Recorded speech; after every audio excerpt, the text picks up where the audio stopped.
Ladies and gentlemen, welcome to the Extraordinary Family Life Podcast. We're your hosts, Greg and Rachel Denning. We just got back from another iconic, It's cliche now at this point. but typical for us, epic adventure. Bucket list adventure. Yeah. So we're, It sounds like totally cliche. Like we just had another bucket list adventure. another trip of a lifetime. Another trip of a lifetime. We do 2 to 3 a year. When you think about all the things we did and experienced, I'm like, yeah, it was. It was amazing. It was amazing. So our little family trip getaway, and this one was interesting for us because we've been working so hard, like sun up to sundown. Actually, before the sun comes up and after the sun goes down, we've been working on getting our new resort up and ready. The World School Family Resort and in it Portugal. is up and ready. So, little side note, you should all come stay here. You should come visit. Well, okay, so side note, I'm actually going to send out an email soon inviting people to, I guess I'm going to say apply, even though it sounds a little... Well, no, it's an application process. Yeah. To apply to come stay for a month or two here at the resort. We're going to do... Or even just a few weeks. We're going to do a sort of community type experience. We're going to have homeschooling together. We're going to do some shared activities, field trips. I want to go see the 3 ships. They have replicas of the Nina Pinta and Santa Marina Santa Maria, because Columbus left for his journey to the Americas. Just really close to us. 2 hours from here. Yep. So we want to go see that. Anyways, so lots of fun ideas I have in the works, and I'm going to be sending an email inviting people to apply. Basically, it's going to be like, we've all heard for years about these study abroad experiences or student exchange, but basically it's a chance to bring your family. Study abroad. Do a little family study abroad. Yeah. Yep. So I'm excited about that. Totally different experience.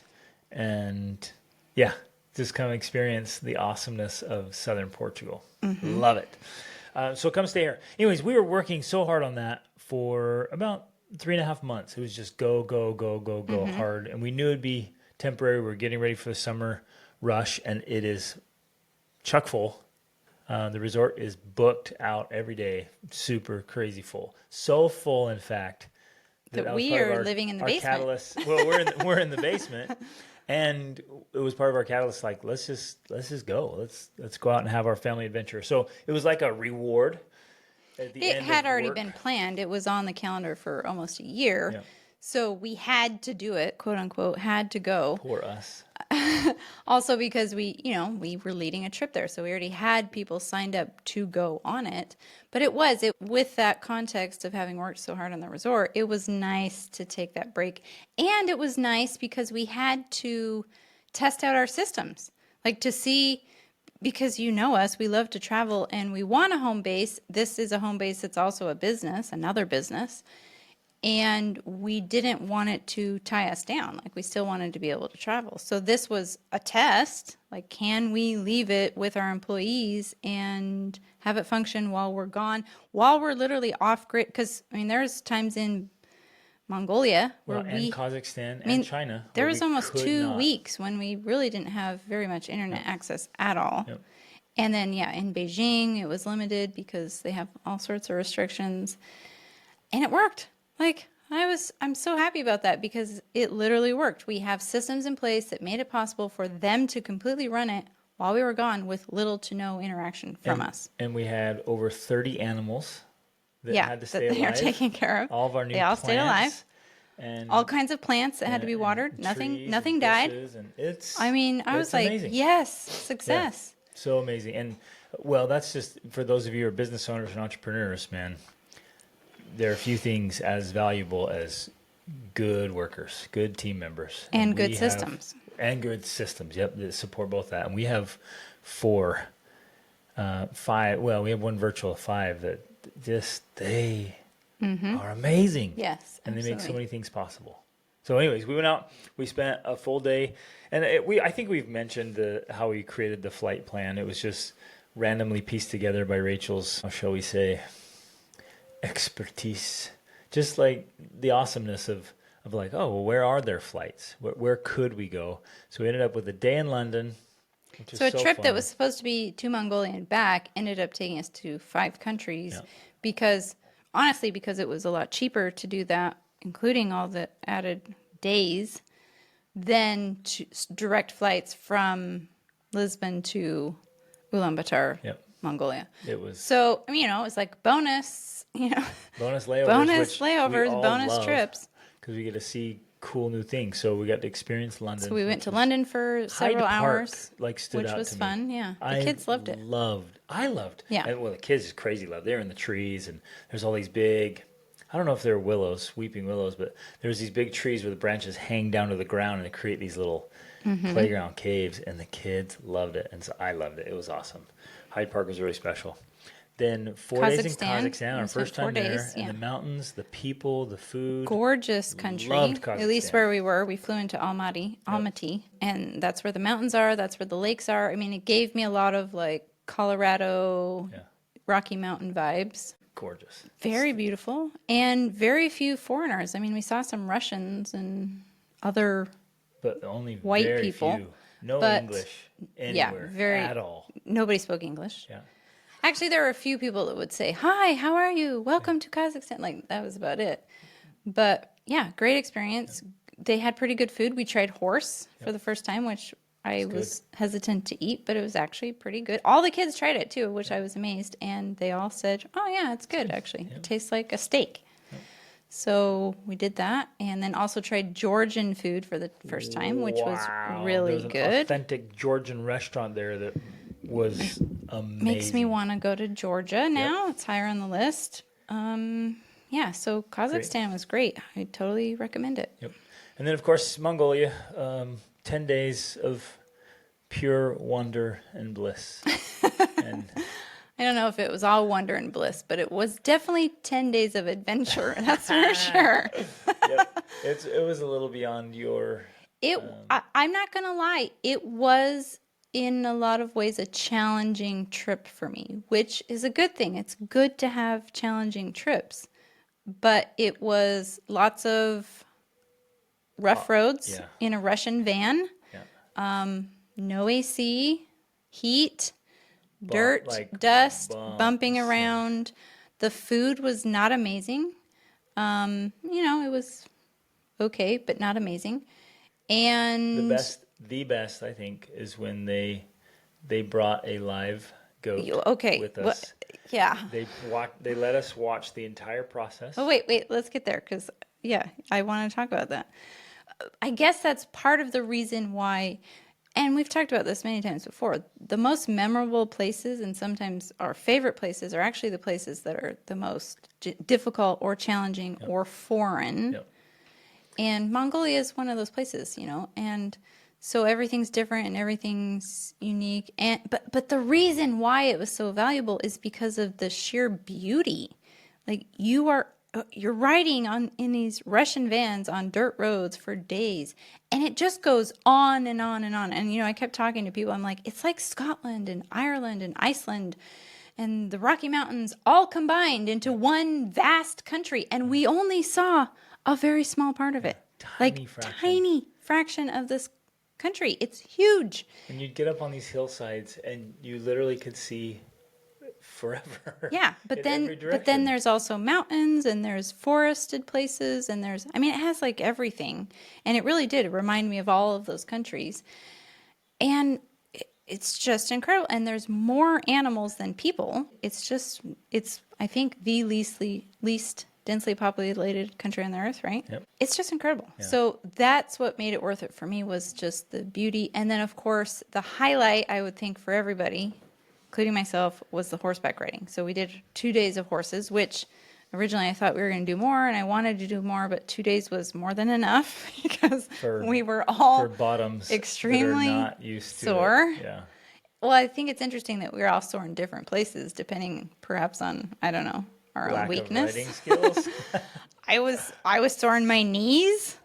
You were very sore in your butt. Yep. Aaliyah, our 17-year-old, had a huge bruise on her calf. Yeah. But it was definitely a highlight. I just loved riding in nature, like almost untouched nature, except for the nomads. I mean, they had their yurts out there and some horses and cows and stuff, or yaks.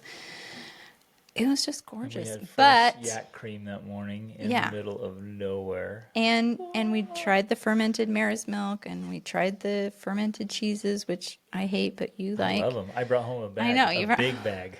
Exactly. But so on that overnighters, because we camped near it's called the Eight Lakes region, which is gorgeous, absolutely gorgeous.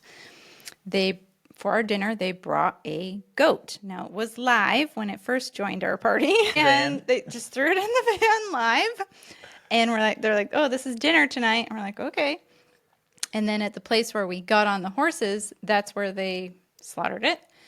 And we watched. It's just this random Mongolian family right there, and they Just went over took out all the to intestines the lady and and said, "Hey, will you help with this?" Yeah, and she did. It was like this. It was awesome. This little community process. Yeah, it was like the the men did one part, and then she did the another men part. killed it. Yeah. And then she cleaned and processed. Well, and the men pulled out all the intestines, and also I think they scooped out the blood, because they did it in a way where nothing was lost. wasted or on the ground. I've seen a lot of animals slaughtered and processed around the world. I've never seen a process like this. Yeah. They preserved everything. They did not they spill eat everything, any blood. like all of it. They made eat the blood, they eat the intestines, Every bit of it. all of it. None of it is wasted. Yeah. So I think part of the whole thing was I'm assuming this is the deal they made, of course, because we don't understand. We took the carcass, and she got to keep all the organs and everything. So that was the benefit for payment them. of That helping. family Yeah. got all these organs, and they love the organs. Yeah. It's like the Their favorite delicacy part. there. They take all the organs and they stuff it inside the intestines, Yeah. and then make it this delicacy. But we got to watch this whole process. And, and there's all levels of people in this group, and there's vegetarians, and, but they were all kind of interested in a way. Some of them were hiding their face and didn't want to watch fully, but were still kind of fascinated. Yeah. And it was very interesting to me, because Jordan Peterson talks about this fascination that humans have, like with fire specifically. It's like we're drawn to it, and we watch it and observe it because it's one thing, it's ever changing and it's new and it's different. And in some ways I felt like that. It's like we were sitting around watching a fire because all of us were so drawn and fascinated by this process we'd never seen before. And we're trying to tell them, like, few of us had ever seen this happen before, right? And to them, they're just like, we're telling the lady, thanks for letting us watch. And she's like, what in the world? She's been doing this. I'm confident since she was a child. Tiny child, and was watching it and then helping early on. Right. In fact, they told us that kids there, the nomadic kids, start at 3. Mm-hmm. They have a whole ceremony where they. Okay, let's tangent for a second, because that was fascinating too. She talked about how, and I think especially in the older culture, that before the age of 3, and the wording she used, I think it's lost in translation, but it's giving the idea. It's almost like they weren't considered human yet because they could die, right? When death, the mortality rate was high. And so it was at the age of 3 where they're like, okay, now they shave their head, whether they're male or female, and then they had this whole special ceremony of like, now you are a human, is what the word she used, and now you can participate in the family life. Like, you help with chores, and you help with this, and you help with that, and you start participating in life, and you start. Obviously they're 3; they don't do much, but the idea is you start teaching them right away from a young age. Hey, you're going to carry your weight. You're going to be part of the family economy. Yeah, which also interestingly, she mentioned that the UN has intervened and considered that child slavery, which, okay, I get it. I get where that viewpoint could come from. But at the same time, when you live in a culture like that where your survival depends on the whole family participating, the whole family working together, and, okay, even more than that, your survival depends on you knowing these skills. Exactly. So the sooner you learn these skills, the better off you're going to be. Yep. And I can imagine, because I also re-listened to Genghis Khan and the Making of the Modern World. Great book. Love that book. And, if you live in a culture where, and traditionally, one of the reasons Genghis Khan became a leader, a figure, was because the tribes would steal from each other. Wives. They would steal specifically wives. So if your mother or ended up getting kidnapped and your father was killed and you didn't know these skills. I mean, he was 11 when his father died, and his mother had been kidnapped before that, and they got her back. But you had to know these skills to survive. So I think, from my perspective, that's one of the reasons you would do this. Like at 3 years old, you're going to start teaching these skills because that's survival. You will not make it if you don't know these things. It's so naive and silly and foolish of us from our world of all the luxuries, Our comfort and luxuries. Gigantic grocery stores with food. And where none of us have ever even seen earth. an animal killed and processed. The only meat we've ever seen comes in a package. Yeah. And, for us, well, they shouldn't be doing that. And they shouldn't be making children do that. Kids work. But when you go out and you actually stay the night in their yurt in the middle of nowhere, I mean, we drove for days to get out to these places. That's their world. Yeah. That's what they know. That's how they live. And we were there when it was pleasant and wonderful. And it's still tough. But the winters, that far north, I mean, it is a harsh, unforgiving environment. Like you die. You mess up, you die. Right. The stakes are high. And I think it's often inappropriate for us to make judgments, moral judgments, especially societies like that. Well, say that, they should do things like we do things. Right. Or do things differently. I don't think that that's our place, That's not to say, and I'm not, idealizing it, assuming that all Mongol people are kind and generous and like nice to their children per se. I don't know. I don't know what it's like. What we do know is they're more family oriented than any other nation I've ever been in. Yeah. They Which, are all though, about I family. do believe they are losing that.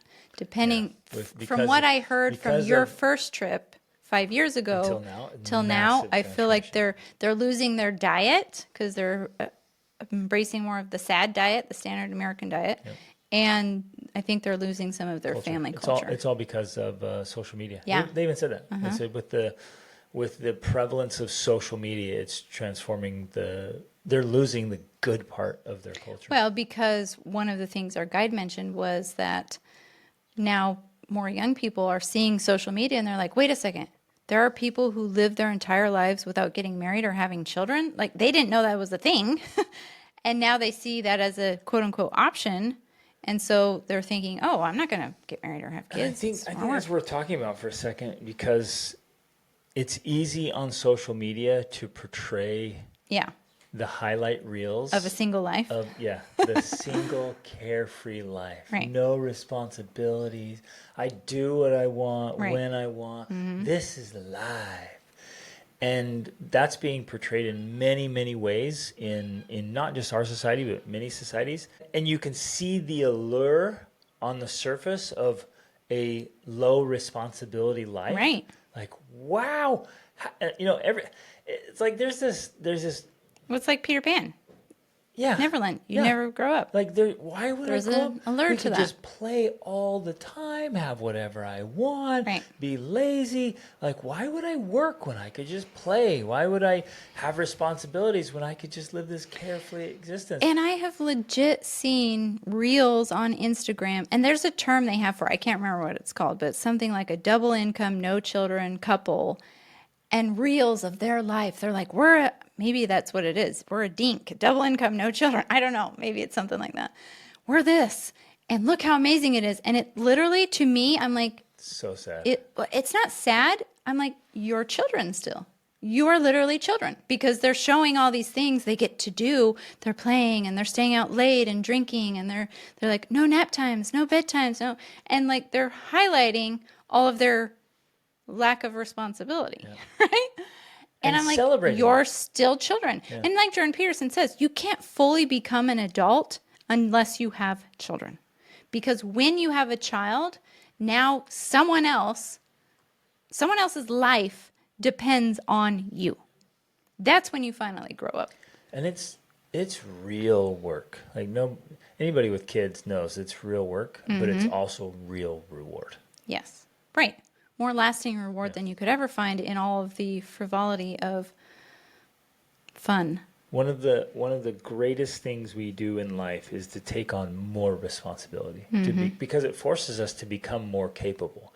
In fact, I would encourage people, because I do it myself, I encourage my clients, take on more responsibility than you can currently handle. Just a little bit more, not a ton more, because you crush yourself, but take on a little bit more responsibility than you can currently handle, and then your option is either sink or swim.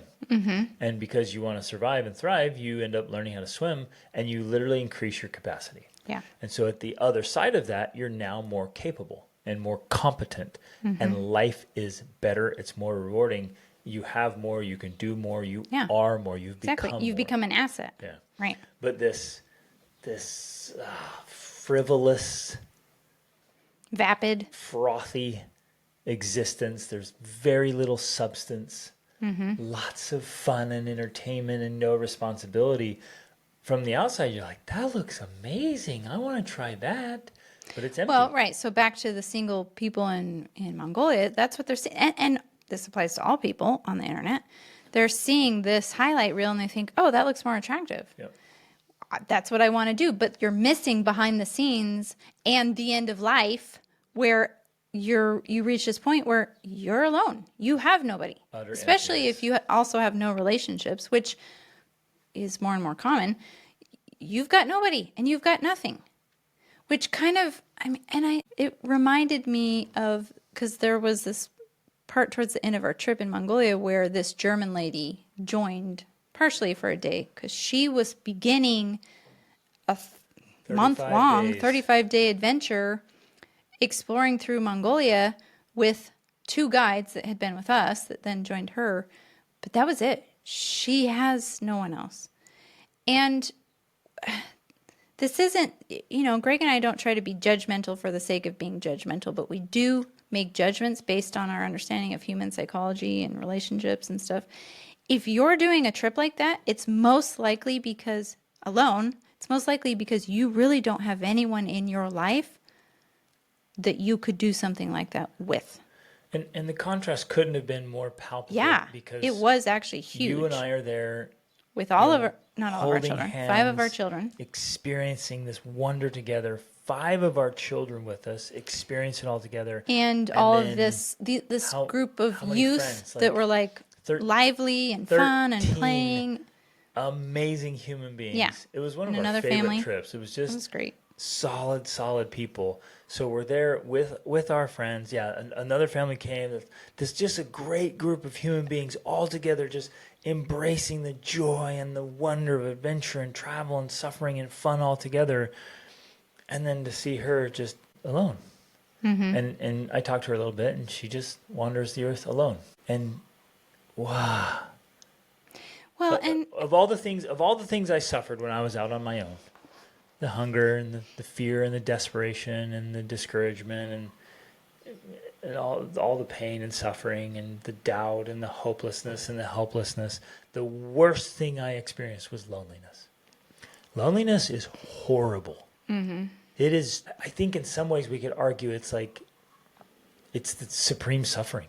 That's why solitary confinement is a thing for the worst people on the planet. What do they do to them? They lock them alone. right. Like, it's horrible.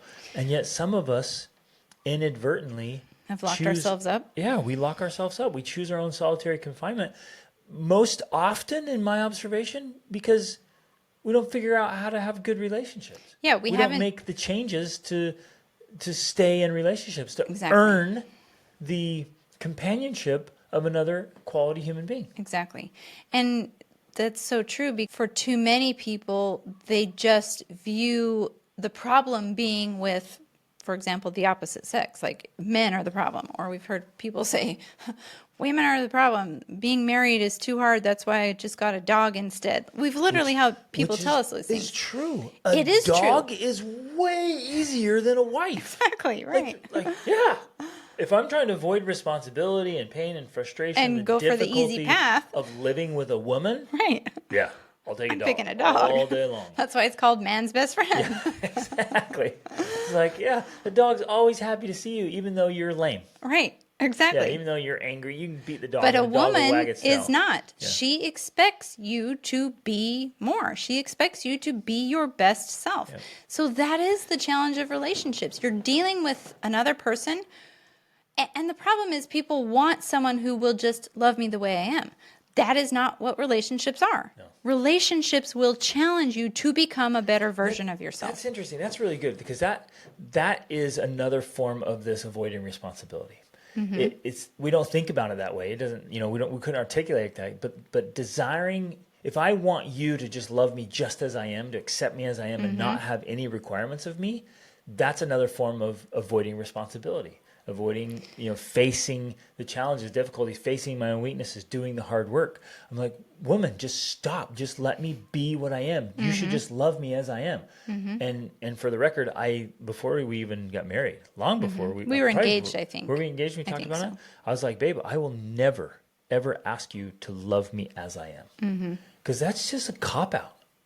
Well, It's just and a weak way to face life. it is another way that people lock themselves in solitary confinement because I think, if I could make up a little story about this German lady, because I really have no idea about her in particular, but, I could imagine that she's had relationships with men and expected them to just accept her for how she is and who she is with all of her, whatever her little things are. We'll call them idiosyncrasies. Right.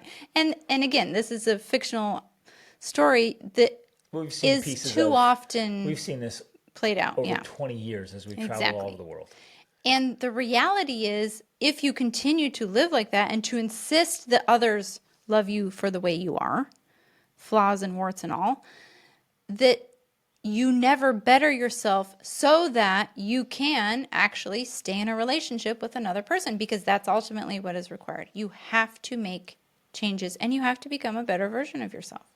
And that's a good thing. It's Very not a good bad thing. It's a very good thing. Now, the other part of it is you have to also gain the skills of relationships. And that's where another reason where people fail. They haven't gained relationship skills. And you have to, but that's the requirement. Yeah. Because if you get into a relationship, you either have to gain skills or you're going to suffer and it'll end.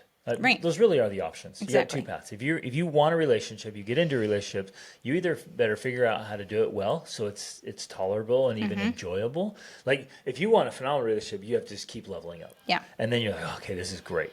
If you can gain a small skill set and be like, we tolerate each other. Or you're just like, no, you will end up fighting, miserable, and separated. Right. Like whether it's a friendship or a marriage or whatever, or even with your own kids. If you don't figure this out, the end result is separation. I have to tell a story of that. I had this phenomenal human being reach out for me for some coaching. Genuinely a great man. Like, just love this guy. And we have. I told Rachel a few weeks ago, like it's very rare that you meet somebody that you have so much alignment with in so many ways, like fundamentally from marriage and parenting and business and life view. I mean, it's really rare. And we just have so much alignment with this guy. And he reached out. We were talking and doing some coaching. And ultimately, it was because his wife is just a go-getter.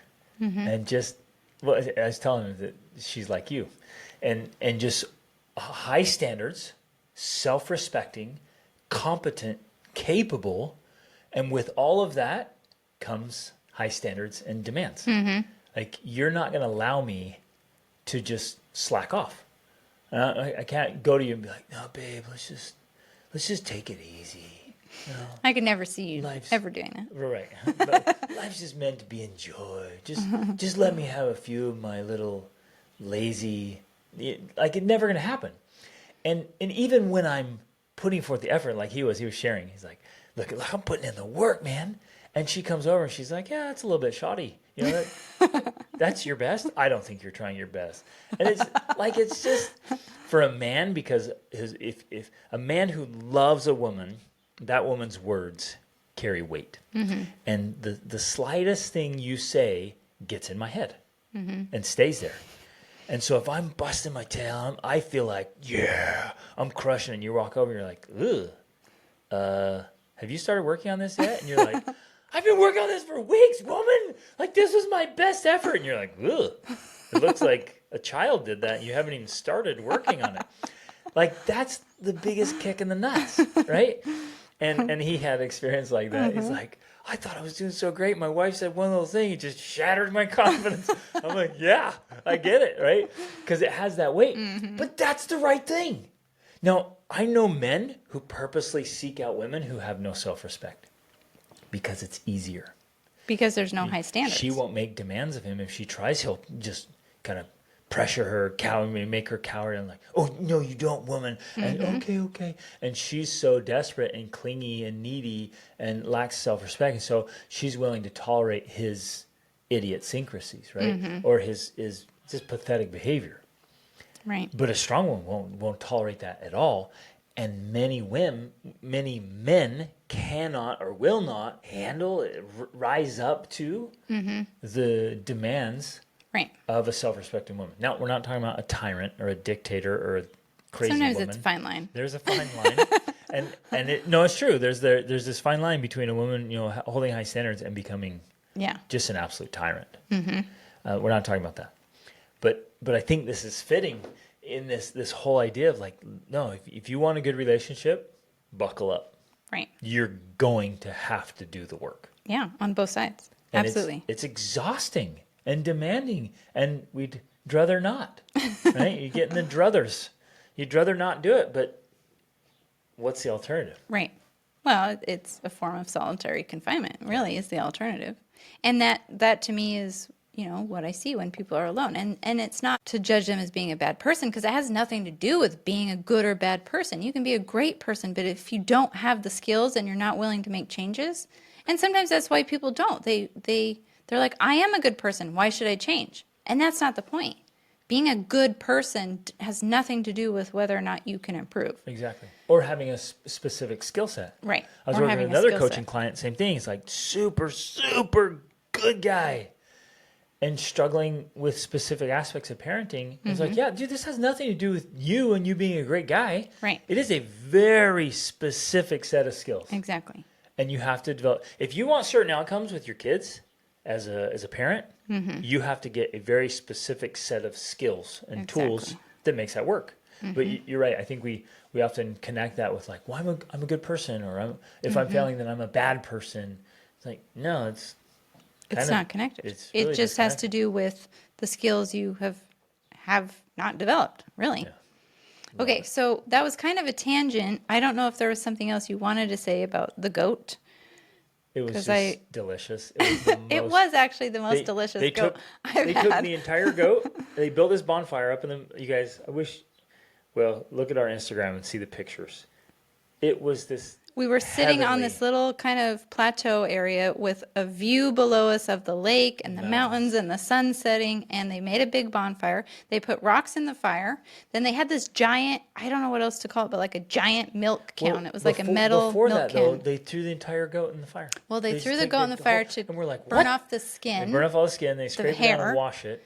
Then they scraped it all off. Then they cut it up into pieces, like just random chunks of pieces. And then they layered it alternatively with the hot rocks from the fire, some potatoes and carrots, which they throw in for the tourists, and then the chunks of goat. And then they put like a whole bag of salt in there, practically. I mean, it was a big can. It was like 3 feet tall or something. Yep. So and it's like the old school metal milk jugs. It was ultimately like a pressure cooker. Like they made an Instapot that they cooked on the fire. Yeah. So then they put it on there and they cooked it for, I don't know, an hour maybe. And then they pulled it out and they handed out goat pieces to us. First they hand you one of the hot rocks. They hand you a hot rock that's supposed to like sanitize your hands with a hot rock. And it was scalding hot, black, covered with ashes, and covered with goat grease. Goat grease. So your hands are a mess ready before to you eat start. the goat. Yep. And then they just hand you chunks of meat and bone, and it was really good. The only part I did not like was the goat skin. Not a fan of that. And it was funny because actually then the next day for lunch they cut up the goat skin into tiny little pieces and threw it into our soup. We fed like 30 people that night. Everyone was stuffed. Then there was a little bit more for breakfast. Some of us had, and then again for lunch fed the group. One goat. With one goat. It was amazing. Yeah. And to see that happen in real time, like this is how they do life. It was really cool and delicious. It was so good. But they did try to hide the goat skin as like mushroom. like It tiny kind little of looked like pieces. mushrooms in the soup. And I don't like mushrooms anyway, so I just gave them to you, but it was actually goat skin. It was funny. We had a couple of little incidences where people came off horses. These are not your little trained trail This was ponies. not a This is trail ride in the United States. Right. This was a full out, I mean, was they're a- almost wild it was a rodeo. horses because we didn't get started on the trail ride for a couple hours because they were rounding up the horses. I mean, they're trying just to out get- in the wild. Yeah. And yeah, they were wild. It was amazing. It was a real adventure and a real horse ride. And I'm grateful that we seven are all people in our safe. group came off, including me twice. Yeah, you came off twice, your horse. Once was one of those Hollywood scenes Yeah. where our daughter, the horses took off running. We were racing across this valley, and She should not have been everybody- caught up in it No, because she- those who were not going to gallop had pulled off. Somehow she was still in the group that was going to and gallop. I didn't know she was there. I didn't know either. I didn't know where And she was. so we all She's took off 10. running, and her horse took off running, and she, in fear, leaned forward to try to hold on to the horse's neck. And so she kicked her feet back up. She just didn't know what to do. And so she's holding on for dear life and just bouncing, horizontal to the horse's back. And I glance back, and I'm like, oh, man, she's not staying on that horse. So then her horse ran past me at a full sprint. And so I guided my horse, kicked my horse, and guided it over right next to her. And I got right next to her right as she bounced off the horse. So she bounces midair. I just reach out with my left hand and grab her out of the air. I grab her jacket. Well, then I can't, she's 10 years old and heavy. Like I couldn't just, I've lost the ability to hold her in the air like that. So I bail off my horse, and he's at a full run, full sprint. So I jump off my horse, and we both go down together under the ground. And we rolled and drug her through the dirt and fields, and luckily. But amazingly, she had no bumps or bruises or nothing. scrapes. I scratched her face along the. But there the- was the nothing I could Mongolian see. steppe. I know. I mean, she complained a little bit of like a dirt rash, Right. but I couldn't see anything. So Then I grabbed her, I it was scooped her up, I amazing. just comforted her. She was just terrified Yeah. out of her mind, right? And just, and I'm like, you're good, you're safe, everything's good. And then, of course, she got back on the horse. Well, we had to. We're like, hey, we're getting right back up. We're getting on the horse. And we're rode back riding to camp. And she's like, oh, I'm okay. And I'm like, you're not afraid to get back on? She's like, no, it wasn't the horse's fault. It was Yeah, awesome it was psychology. good. She's like, it wasn't the horse's fault. Mm-hmm. Why would I not get back on the horse? The horse has nothing to do with what just happened. I was like, yes, girl. Mm-hmm. Yeah. So we got right back on and loved it. And when we got back to camp, I did spend some time with her in the tent processing, and she cried through it, and it was good because she was able to articulate the fears that she had, and one of them was like, I don't want to gallop again. And I'm like, yeah, great. You need to gain the skills of being able to gallop before you do that again, and that's okay. You could spend many years, if you wanted, riding a horse at a trot or a walk, no problem. Yep. And that was her biggest concern. Like, I don't want to have to gallop again. We're like, you don't have to. That's not a skill. case, That's I not want- a skill you have I yet. wanna get back You up- don't have get to her back on gallop. the horse because it was one. Okay, speaking of skill sets, it was one specific skill. Had she Mm-hmm. leaned back instead of leaned forward, she would have been just laughing and giddy and smiling on that sprint across the valley. Right. And it was simply because she didn't have that skill. Because honestly, I mean, she rode horses in Turkey on a trail ride, but Nah, it otherwise, doesn't this count. is her first time. It was awesome, you guys. Yeah. It was amazing. So then after that, we spent 3 days in China. China is something else.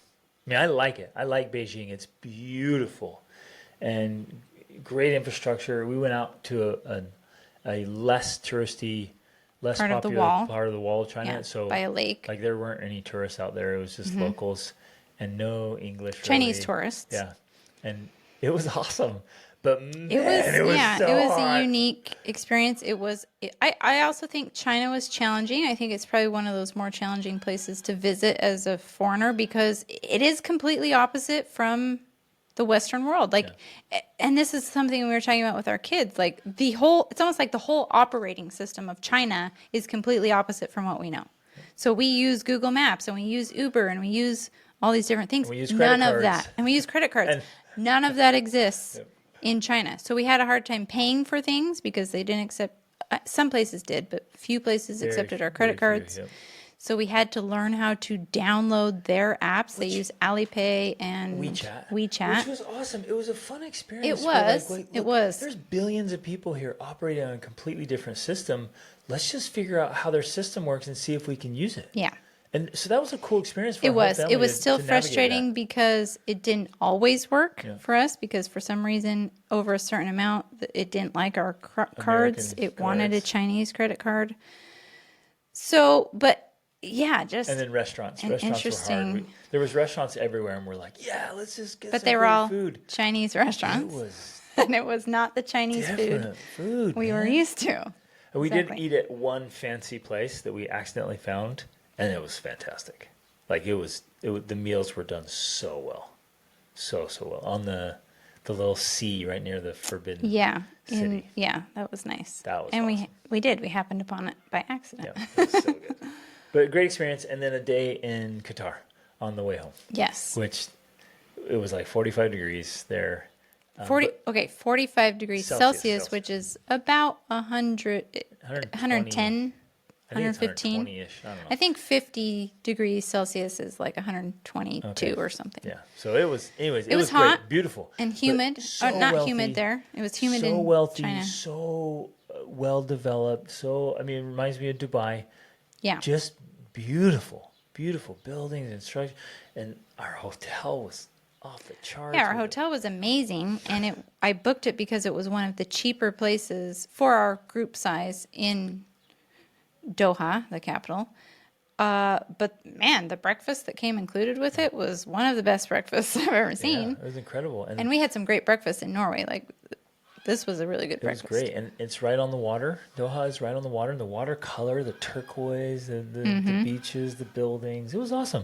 It was just a really great experience. Yeah, it was. And I don't know why, if this is just my nature, but when I go to places like that, I do sometimes wonder one of those little scenarios like The Giver or Panem in Hunger Games. Like, is it one of those places where it's really dystopian, but on the surface everything looks amazing?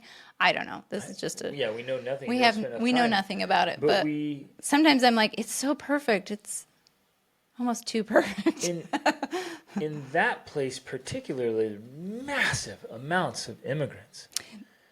Well, there was also a lot of immigrants in Dubai as well, I noticed. So Yes. a lot of Pakistanis and stuff, they're Indians, but there were a lot of Africans. Our taxi. Oh man, you guys, we were in a storm. There was a thunderstorm in Beijing.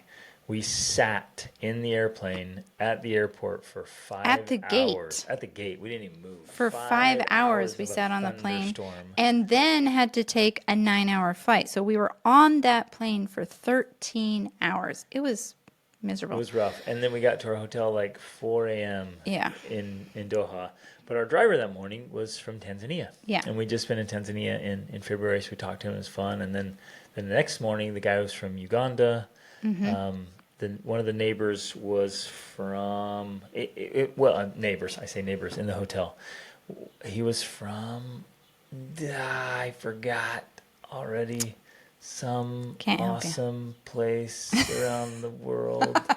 And he was there working in the banking industry, Lebanon. Oh, lovely. And then another lady was from Ukraine. She had left when the war started, and she'd been in Doha since. And it was interesting. It was fun to talk to her about the war that's still going on in Ukraine. And she said it's just absolutely horrendous. It's still happening, and yet no more news about it. Nobody talks about it, and the suffering, the terrible things keep happening. Yet, the news cycle just moves on to what's next, like Like the Paris Olympics. or Or- the weird things happening at the Olympics, or The attempted assassination of Donald Trump. What that was all about, like, who Which, knows? yeah, so you got some sort of little message. We were in the middle of Mongolia when that happened, when you got a notification from someone that it had occurred. We didn't know any details, of course, but Still, even all the details we quote do know are being fed to us through media outlets, and You guys, My okay, only this thought sounds is so crazy, but it has to be said. Like, we live in a place where it's propaganda. okay. Like, Well, the so fact is, if you think, hold on, I want to just drive this home. If you think because you're in the United States of America or you're in Europe or whatever, like propaganda doesn't happen in these countries. It only happens in communist countries or whatever. No, man. We, I hope you don't think, oh, it's all conspiracy theory, whatever. I'm being absolutely sincere. We're we're sitting right now, this year, in this world of propaganda. It is weird and dystopian and real. And we well, all need to be aware that it's happening. yeah. Well, I recently heard someone say, and I think that's true. Like propaganda exists everywhere all the time, and it's not necessarily a negative thing. It has a negative connotation, the word itself. But anyone who's telling you anything, in essence, that is propaganda. It's essentially someone trying to convince you of their viewpoint. So it exists already. It's already there. It's not like it doesn't happen. It does happen. The kind of Motives propaganda behind that's happening it. now, I think people are trying to. They're trying to, put the what's the saying? Put the wool over. Where do those Pull the wool over your eyes. Yeah, where do these sayings come from? We've been I don't saying know. that since as a kid. I wonder what it means. Anyways, there's deception, massive amounts of deception going on right now, and we need to be aware of that. Yeah. And just be heads up, like, okay, and both sides. And this is not us saying that the attempted assassination of Trump was, what was the word you just used? I don't know. Not that it's fake per se, or it's being acted out as some sort of propaganda. We're just saying we don't really know what's going on in America. That's how I feel ultimately. I have no clue. It's hard to tell what's happening, but what I can tell is happening is weird stuff. Like Yeah. things are not normal. That's all I can say. Exactly. Things are not normal. Like there's crazy things going on where you're just like, what? What the heck?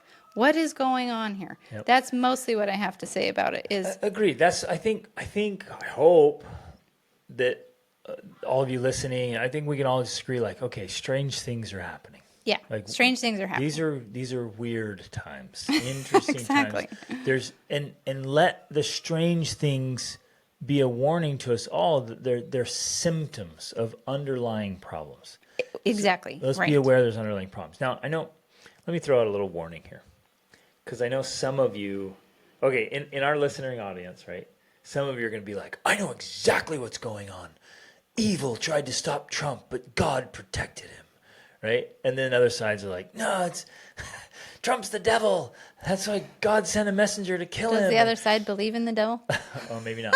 He's the epitome. I don't know. Like we take these sides, and then we get so convicted that we know what's happening.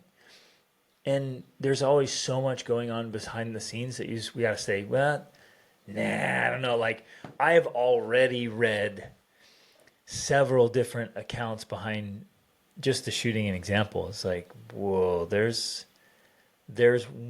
100%. There's some conspiracy stuff going on. I don't know which side it's on or for what motives or what.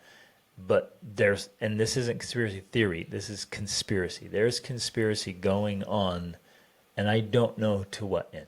Yeah. I don't Well, know and the details. I don't know if we ever will. I think the same, well, we will in like 20 or 30 years when it comes out and they when it make a comes movie or something. But I think the same on Biden's side. Like here, President Biden, we all see him declining in capability. And Like his physical mental abilities were shot months ago, if not more. Yeah. And everyone's wondering, like, how is this guy still in the race? right. And then suddenly here he is in the debate. He does a horrible job.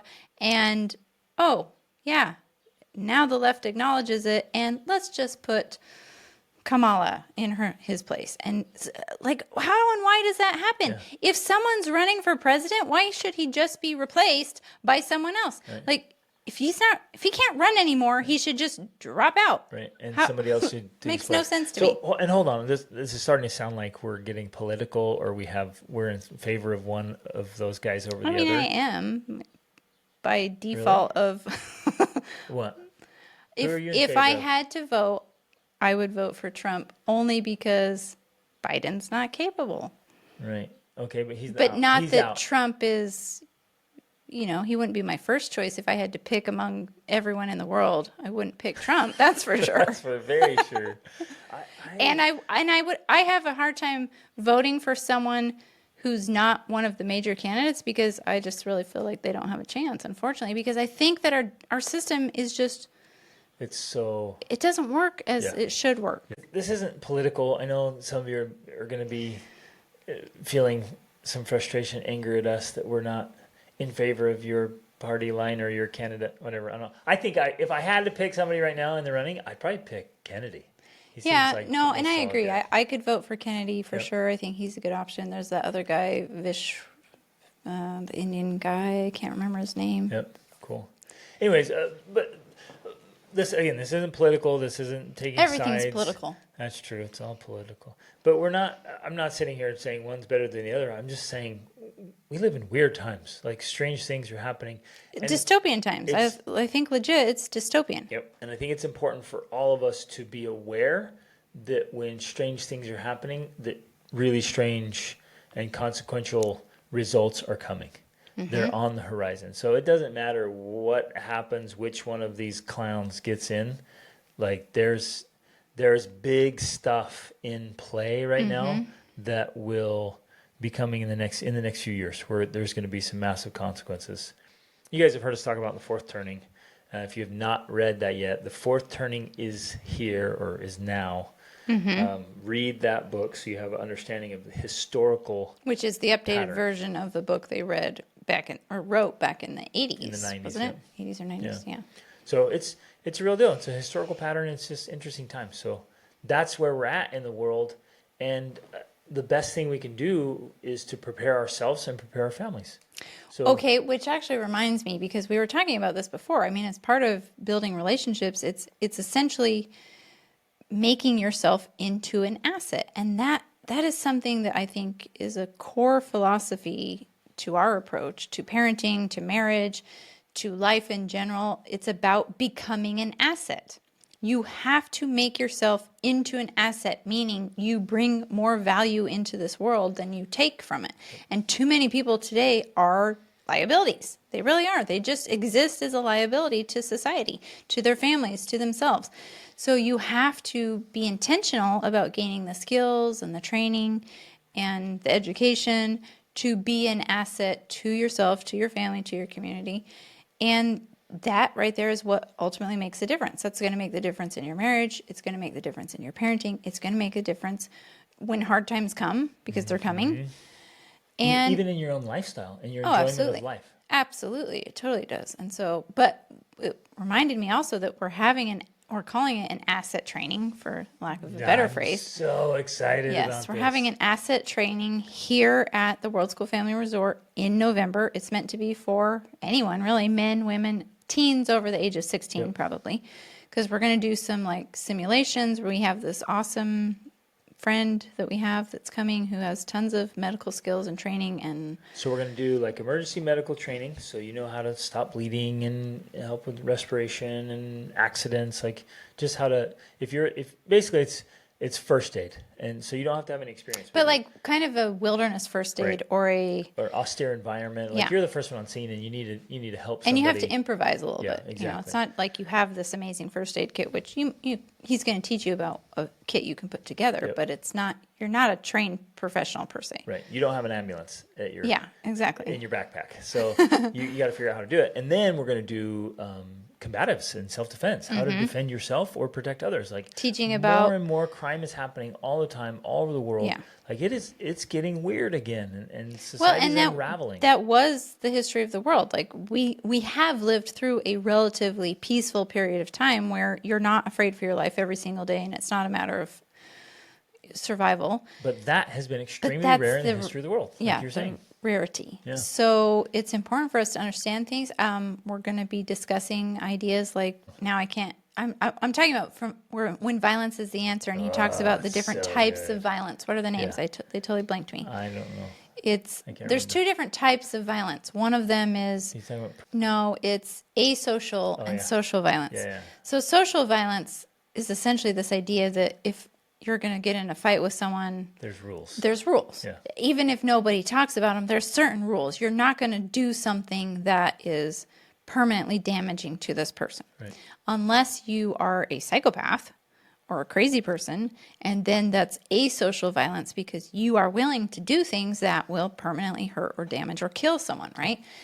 And I'm bringing that up because to me that's a very important distinction that I really didn't understand before I read this book, that we have to understand.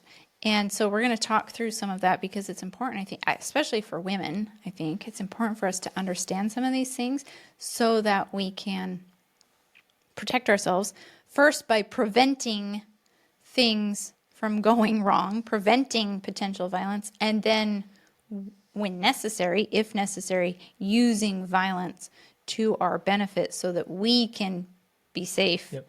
And not end up we can help somebody dead or else worse. who's being threatened. Exactly. So right. we'll learn how to use everyday weapons, Improvised weapons. especially in the context of travel. How to travel safely. Yeah. What you can take with you, and how to handle travel situations. How to, if you're in a situation where there's some chaos, some riots, or even just a natural disaster. We're going to walk through these things. How to be an asset. Which happens. I mean, it has happened to us, and it's happened to us more lately in the last few years than it has all the previous years of traveling we did. Like, we traveled for a decade or more with very little encounter with violence.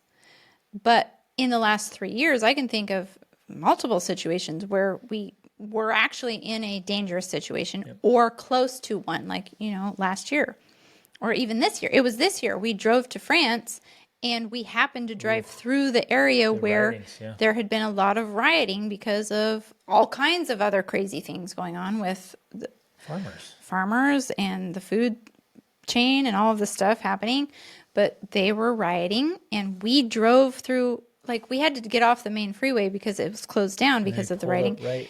And we pulled up right where there was a riot happening. There was fires on the sides of the road and all kinds of piles of trash and stuff burning. Like, it was, those are potentially dangerous situations simply because humans who are rioting can be unstable and don't always follow the same rules that we're used to in normal social interactions. So we need to be aware that that's potential danger and how to protect ourselves. That's a great example of rioters and mobocracy is what it's been called. They become asocial in the moment. They don't think clearly. They get caught up in the mentality of the mob, and all the rioting that's happening in the United States with, pro-Palestine and all of that going on. Like, that is, in a way, it's a form of mobocracy for sure, and there's potential danger there. Yep. So we need to be capable. So we're going to teach you guys how to break out of zip ties and duct tape, which are the most common restraints now. Teach you what happens when you try to break a glass bottle and use it as a weapon, and we'll teach you how to all kinds of fun things. Descend out of a 2-story room with bed sheets, and this is going to be awesome. It is going to be awesome. All by trained professionals. Yep. So please mark your calendars. It's the week before Thanksgiving in southern Portugal. So you fly into Lisbon or into Faro. It's kind of an application process again. So reach out, let us know if you're interested. It's going to fill up fast. And you get to stay here, get the training, have an awesome, I think it's 4 or 5 days, 5 days. And it's just going to be fantastic. The goal is you will leave here a much more capable person than when you arrived. In several different ways. It's going to be awesome. So, got to be an asset. Yeah. Absolutely have to be an asset. And I love what you were saying there a moment ago. Just that idea of being a liability where you just consume and take, and you desperately need other people, and you're dependent on them. So which means you become a burden to other people because you lack self-reliance. I think socially that's a big problem. But even in relationships and families, it's a big problem. Every single person should be adding value. And if you're at a point right now where you're not adding that much value, don't beat yourself up about it. Just get to work and make yourself more self-reliant first, and then so capable that not only can you easily take care of yourself, you can actually start taking care of others. Right. Well, and I think there's a lot of factors for why this is the case, but an extreme example of what it has led to is these things I'll see on social media of these women who are pretty much, I'll say, clueless, touting boldly how they don't need men in their lives. And yet they don't realize that the entire reason they can even make that statement is because of all the men and people in their lives who have built a society that's safe enough that they can function on their own. Women can function on their own. They can have a job, they can earn money, they can go out and go shopping and get food. Like, they can survive because society is safe now. But behind the scenes, there are men who are fixing the sewer lines, installing the power lines, fixing the internet when it goes down, fixing the power lines when they break and there's a storm. Behind the scenes, there are men, usually it's men, doing these jobs, harvesting all the food, in another country, transporting it shipping across yeah. the country in semis. Or There in are cargo so ships many. that Yeah, are being attacked by pirates. Exactly. Yeah. How many women are you going to find on a cargo ship? right. Yeah. The dirtiest, hardest, most uncomfortable jobs in society are done by men. So that women can stand women around can saying, "I don't comfortably need say, men." I don't need a man in my life, because your entire life is supported by the men behind the scenes. Exactly. So that's an extreme version of where this type of thinking has gone, but there's many levels of it. Yeah, we need people who are assets and who are doing the work that makes our lives possible. And so if we can't find some way to contribute back, we are just a liability, and it's not good for society as a whole. I saw a video recently, a very disturbing video, but I want to share it because I think it's relevant. A pedophile, predator who preyed on children was caught, and he was being interrogated and interviewed. And when asked why he would approach some children and not others, his answer was that if the father seemed threatening, he would avoid that child. And that hit home. Oh, Like absolutely. These absolute sickos who are seeking out children to molest and abuse, they're watching, and his reasoning, which makes perfect sense. These guys are cowards and bullies, and they're looking for prey. They're looking for easy prey, and they're afraid of men. Like real men. Real men. Manly men. Men who are threatening. Manly men. Yep. And that was his head. He's like, oh, well, if the father seemed threatening, I wouldn't approach that child. And that right there That's is huge. It's massive. That's huge, because how many manly men are missing in society today? Yeah. Too many. There's Not only are fathers missing from the home in more Yep. in general, but too many men have become effeminate. Yep. And they're not manly. And they're not tough, And they're they're not not threatening in any way, shape, or form. Yeah. And so they look, and I don't know why. I have some thoughts and ideas, but I think we can all agree there's just been a massive push for the last couple of decades to make men weak. And I don't know who's doing it or why or what's happening. This is conspiracy right here. Men have become weak, Right. and they're not threatening. And now predators are becoming more prevalent and more aggressive, and not stopping because there's a man there. They're only stopping if the man is actually threatening. Yes. And they look like, oh, that guy couldn't do anything or wouldn't do anything. And so that's just one example, but there's many, many examples, I think, where being tough, being assets, and this goes for men and women, because women can be very threatening and very violent and very tough and very capable. But we have to be assets, and we have to be competent and confident and capable to keep evil at bay. Yeah. Because if we don't, if we cower, then evil spreads. That's just the story of humanity, and every movie and every book and every great class. And the history of the world. Yeah, it's just the story of life, that when good doesn't stand up and fight back, evil just spreads without restraint. So we got to be better. Have to be assets. Got to be assets. Love it. Okay, you guys, thanks for listening. Thanks for being awesome. Thanks for caring about being the best version of yourself and being an asset for your family, leaning into your relationships and your family legacy, which is without a doubt, I think, the most rewarding and wonderful thing we can do in life. An important thing. Yeah, so important. Love you guys. Reach upward.